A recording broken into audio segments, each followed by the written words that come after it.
তেওঁলোকক আনিবৰ কাৰণেও আমি সমন জাৰি কৰিছো, নোটিছ পঠিয়াইছো। তাৰে এজন ইতিমধ্যে আমাৰ ওচৰত হাজিৰ হৈছিলে, তেওঁৰ ষ্টেটমেণ্ট আমি গ্ৰহণ কৰিছো। বাকী কেইজনকো আনিবলৈ আমি নোটিছ জাৰি কৰিছো আৰু তেওঁলোক যাতে ইয়াত আহি তেওঁলোকৰ ষ্টেটমেণ্ট দিয়ে, তাৰ কাৰণে যিখিনি ব্যৱস্থা ল'ব লাগে সেই সকলোখিনি আমি গ্ৰহণ কৰিছো। নহয়, ভিডিঅ' কনফাৰেন্সিঙৰ জৰিয়তে নহয়, তেওঁলোকে নিজে ফিজিকেলি ইয়াত হাজিৰ হৈ ষ্টেটমেণ্ট দিব লাগিব। তেনেকুৱা কথা নহয়, তেওঁলোকে নিজে ইয়াত আহিব লাগিব আৰু আমি সেইটোকে বিচাৰিছো আৰু মই আশা ৰাখিছো যে তেওঁলোকে ইনভেষ্টিগেশ্যনত অনতি পলমে আহি জইন কৰিব। এতিয়ালৈকে ইনভেষ্টিগেশ্যনত পোৱা মতে ছিংগাপুৰৰ থকা 11জন লোকৰ নাম পাইছো, যিসকল অসমৰ মূলত বাসিন্দা। তেওঁলোক ইয়টত আছিলে। তেওঁলোকক আনিবৰ কাৰণেও আমি সমন জাৰি কৰিছো, নোটিছ পঠিয়াইছো। তাৰে এজন ইতিমধ্যে আমাৰ ওচৰত হাজিৰ হৈছিলে, তেওঁৰ ষ্টেটমেণ্ট আমি গ্ৰহণ কৰিছো। বাকী কেইজনকো আনিবলৈ আমি নোটিছ জাৰি কৰিছো আৰু তেওঁলোক যাতে ইয়াত আহি তেওঁলোকৰ ষ্টেটমেণ্ট দিয়ে, তাৰ কাৰণে যিখিনি ব্যৱস্থা ল'ব লাগে সেই সকলোখিনি আমি গ্ৰহণ কৰিছো।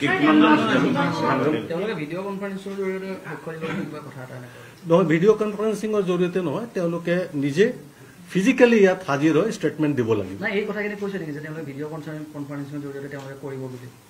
তেনেকুৱা কথা নহয়, তেওঁলোকে নিজে ইয়াত আহিব লাগিব আৰু আমি সেইটোকে বিচাৰিছো আৰু মই আশা ৰাখিছো যে তেওঁলোকে ইনভেষ্টিগেশ্যনত অনতি পলমে আহি জইন কৰিব। এতিয়ালৈকে ইনভেষ্টিগেশ্যনত পোৱা মতে ছিংগাপুৰৰ থকা 11জন লোকৰ নাম পাইছো, যিসকল অসমৰ মূলত বাসিন্দা। তেওঁলোক ইয়টত আছিলে। তেওঁলোকক আনিবৰ কাৰণেও আমি সমন জাৰি কৰিছো, নোটিছ পঠিয়াইছো। তাৰে এজন ইতিমধ্যে আমাৰ ওচৰত হাজিৰ হৈছিলে, তেওঁৰ ষ্টেটমেণ্ট আমি গ্ৰহণ কৰিছো। বাকী কেইজনকো আনিবলৈ আমি নোটিছ জাৰি কৰিছো আৰু তেওঁলোক যাতে ইয়াত আহি তেওঁলোকৰ ষ্টেটমেণ্ট দিয়ে, তাৰ কাৰণে যিখিনি ব্যৱস্থা ল'ব লাগে সেই সকলোখিনি আমি গ্ৰহণ কৰিছো।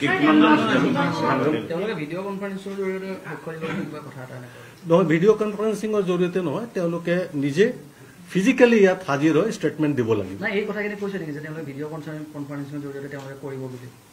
তেনেকুৱা কথা নহয়, তেওঁলোকে নিজে ইয়াত আহিব লাগিব আৰু আমি সেইটোকে বিচাৰিছো আৰু মই আশা ৰাখিছো যে তেওঁলোকে ইনভেষ্টিগেশ্যনত অনতি পলমে আহি জইন কৰিব। এতিয়ালৈকে ইনভেষ্টিগেশ্যনত পোৱা মতে ছিংগাপুৰৰ থকা 11জন লোকৰ নাম পাইছো, যিসকল অসমৰ মূলত বাসিন্দা।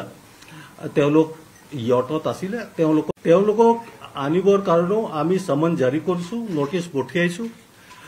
তাৰে এজন ইতিমধ্যে আমাৰ ওচৰত হাজিৰ হৈছিলে, তেওঁৰ ষ্টেটমেণ্ট আমি গ্ৰহণ কৰিছো। বাকী কেইজনকো আনিবলৈ আমি নোটিছ জাৰি কৰিছো আৰু তেওঁলোক যাতে ইয়াত আহি তেওঁলোকৰ ষ্টেটমেণ্ট দিয়ে, তাৰ কাৰণে যিখিনি ব্যৱস্থা ল'ব লাগে সেই সকলোখিনি আমি গ্ৰহণ কৰিছো।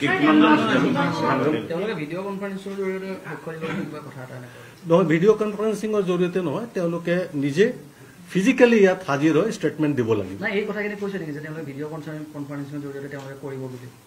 তেনেকুৱা কথা নহয়, তেওঁলোকে নিজে ইয়াত আহিব লাগিব আৰু আমি সেইটোকে বিচাৰিছো আৰু মই আশা ৰাখিছো যে তেওঁলোকে ইনভেষ্টিগেশ্যনত অনতি পলমে আহি জইন কৰিব।